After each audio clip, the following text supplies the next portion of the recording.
Is a one-world global government even a real possibility in our generation?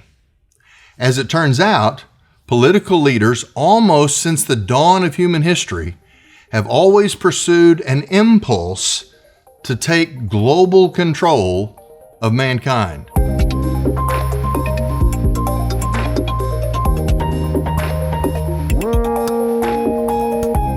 If we go all the way back to Genesis chapter 11, we find the Tower of Babel, which is the first place that we see mankind coming together with leadership that proposed the entire human race being under a single authority and joining together to accomplish world-changing things. This impulse has been played out over and over again throughout history. Just in Old Testament history, we see the nations of the Hittites, the Assyrians, the Babylonians, the Medo-Persians. In the intertestamental period, we find the Greek Empire under Alexander the Great. In the New Testament, we see the Roman Empire and its definition of the known world as it became the empire that controlled as much of human history as anything ever did. Since then, we had the Mongol Empire, which swept across the entire continent of Asia with a goal ultimately to conquer the entire world. Even in the 20th century, Adolf Hitler proposed that the Third Reich would last 1,000 years and have total control over the whole globe. Islam today argues for a caliphate that would be a global political authority that the whole world would be subjected to. It is a consistent impulse that national boundaries would disappear, that borders would go away, and there is an aspiration for control of the whole world that has shown itself over and over and over again in human history.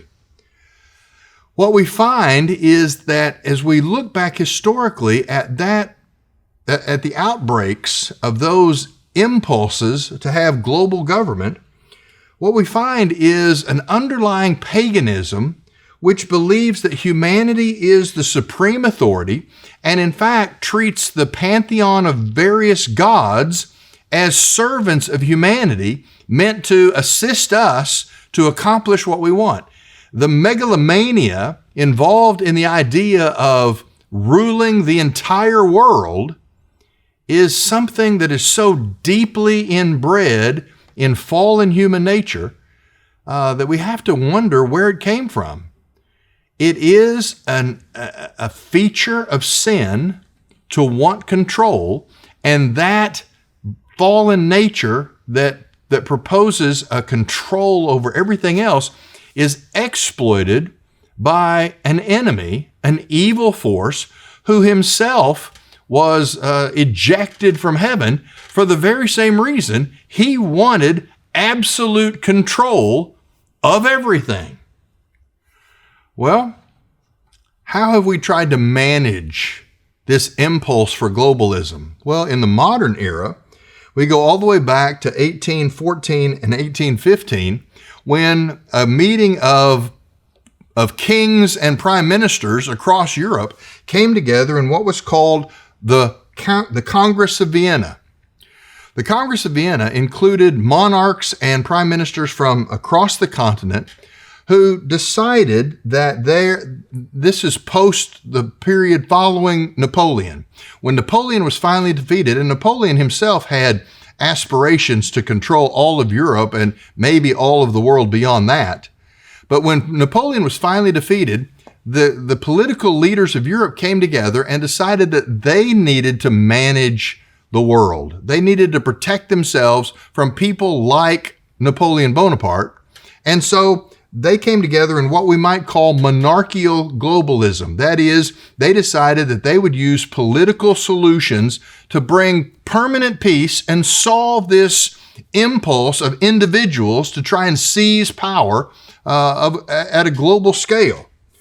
What happened in the Congress of Vienna was, as they came together, the primary leaders were Tsar Alexander I of Russia, Charles de Talleyrand, who was the Prime Minister of France, Robert Stewart was from England, and Baron von Metternich was the ruler of Austria. As they came together, they unilaterally redistrict several national boundaries with the goal of ensuring the permanent peace of Europe. Well, that permanent peace lasted less than 100 years because within a century, we find ourselves faced with World War I. Following World War I, because monarchical globalism hadn't worked, the diplomats entered the picture, and what is called diplomatic globalism followed World War I, primarily led by Woodrow Wilson, who was the progressive intellectual president of the United States. Wilson brought 14 points, a plan called the 14 Points, to Europe, where he proposed a structure called the League of Nations, which would globalize authority, and nations would have to answer to that combined power and wisdom of that body. In the process of settling World War I, Germany was humiliated by the terms of Wilson's plan. What was put into place was the League of Nations, which proved over time to be toothless, frankly, because the United States Congress would never join fully, according to what the president had proposed, and Russia refused to join the League of Nations. So it was a failure before it even got started. It was stillborn. Within 20 years, the League of Nations disappears, and the world begins the process of World War II. During World War II, we have what's called an attempt at what you might call economic globalism, when a conference called Bretton Woods in 1944 decided that the U.S. dollar should be the reserve currency for all international trade. It was during that time that the International Monetary Fund and the World Bank were established, and the idea was, given a common currency, political borders and national boundaries would eventually fall away as there was an economic intertwining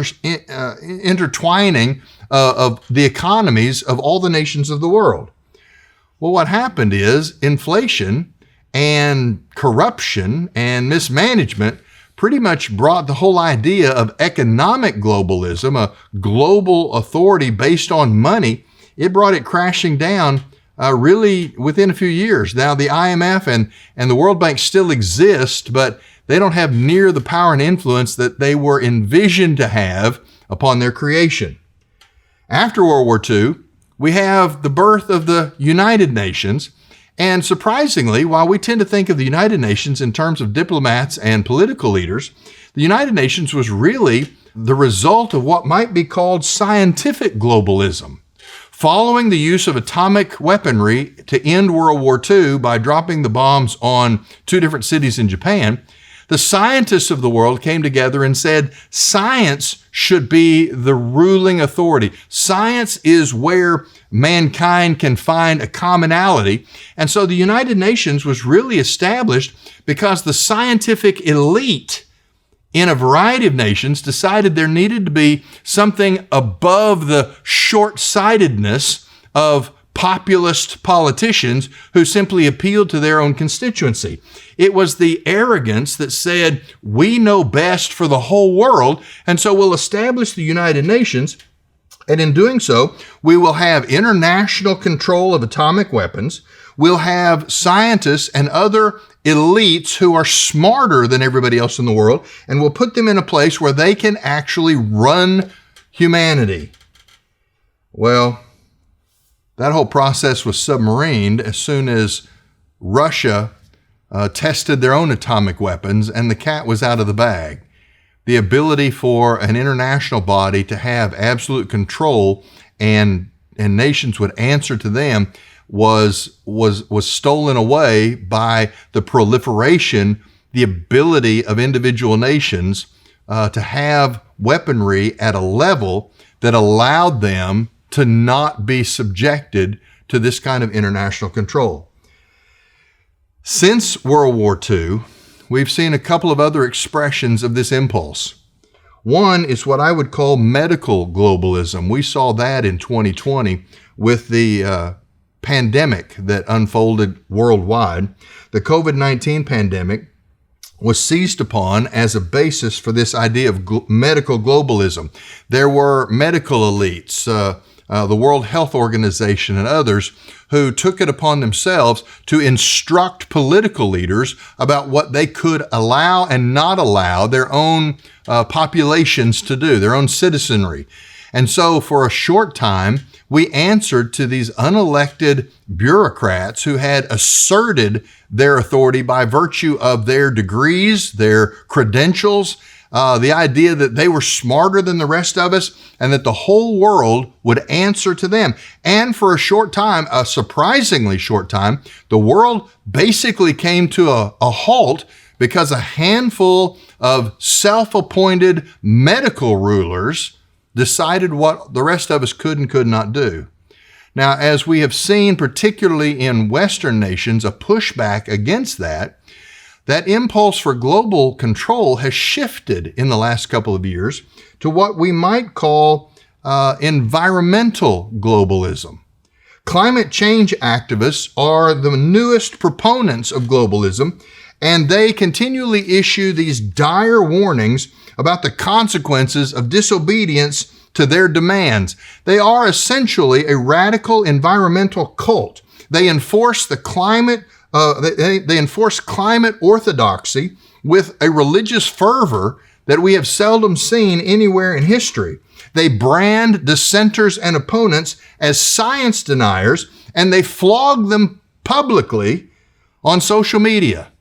The whole cancel culture essentially emerged out of this impulse of the climate change cult to establish global control. Again, borders need to go away. National boundaries need to disappear. Political leaders need to answer to a higher authority. Well, for the moment, regular people are pushing back, especially since India and China, the two biggest polluters and damagers to the climate on the planet, have refused to play along. Americans in particular understand that unilateral climate policies that we would take on and limit our own economy without the support and the participation of China and India really amounts to selling our prosperity for a bowl of crickets and tofu. With the refusal to go along with what the so-called experts tell us, we've discovered that globalism's failure has really been obvious all along. Nations do not share the same worldviews. They do not share the same cultures. They do not share the same goals within the life of their citizenry. Recent elections confirm the pushback across the world because not only in the United States, but also in India, in Italy, Argentina, Slovakia, Hungary, Holland, and Finland, all nations that have recently elected anti-globalist politicians as heads of state.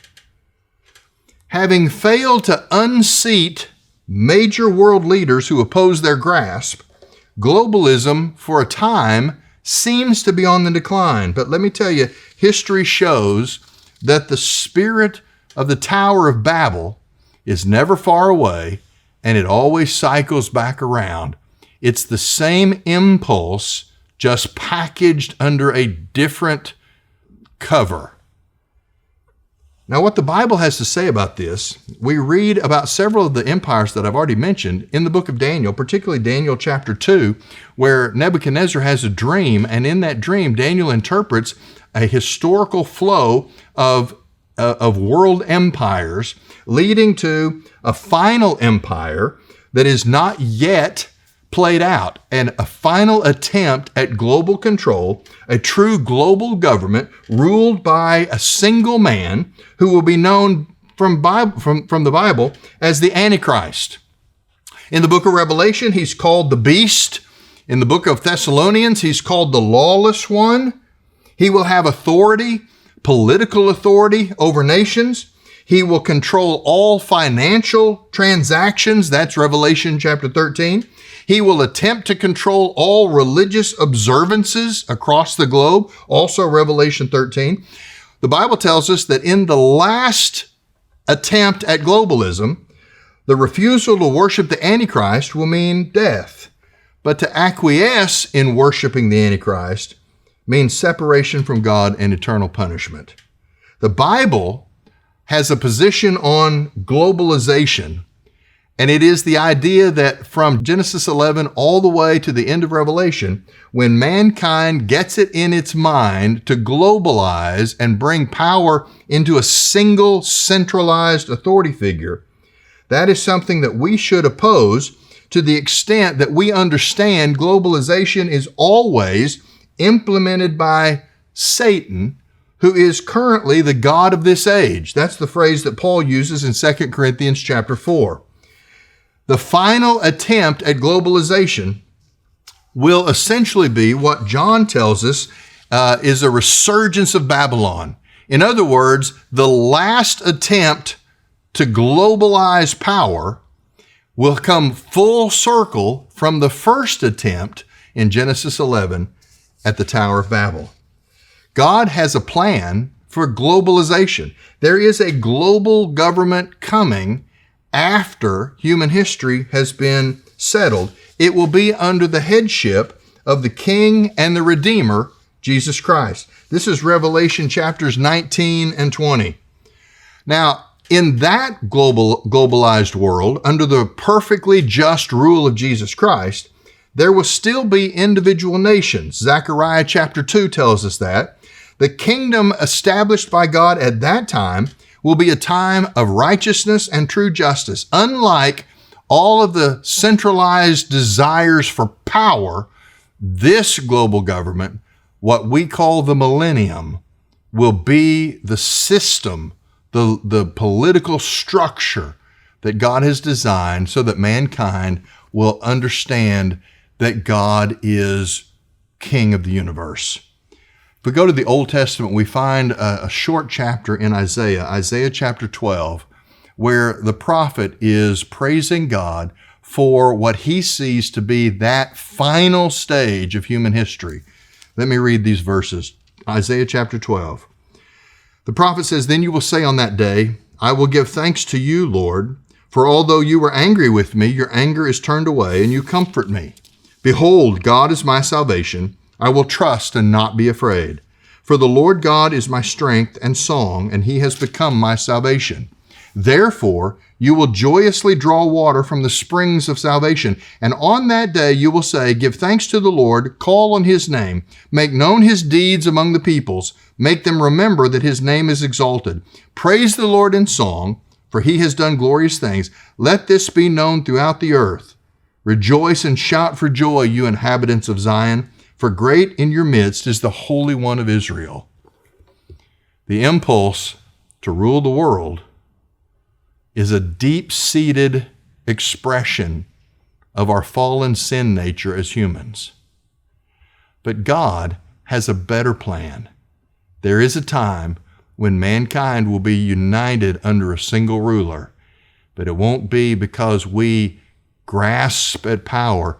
It will be because the King of the universe will return, and he will take the throne, and we will answer to him and see for the first time what it means to live in a world of truth and justice, a precursor, a taste, a sampling of all eternity in the presence of our perfect God. We push back against the human plans for globalization. It is always a cover for paganism and rebellion against God. Don't be fooled by the promises of human utopia that will be made by a variety of political leaders trying to solve whatever apocalyptic crisis they're promoting as a means to gain power. We're not fooled by that. But there is a day when the King of Kings and the Lord of Lords will sit on the throne, and we will see the world finally led in righteousness the way God planned it from the beginning. Let us stand firm in the generation in which we live. Let us look with anticipation for the day and the time when the King comes back for his people. This is Truth Currents.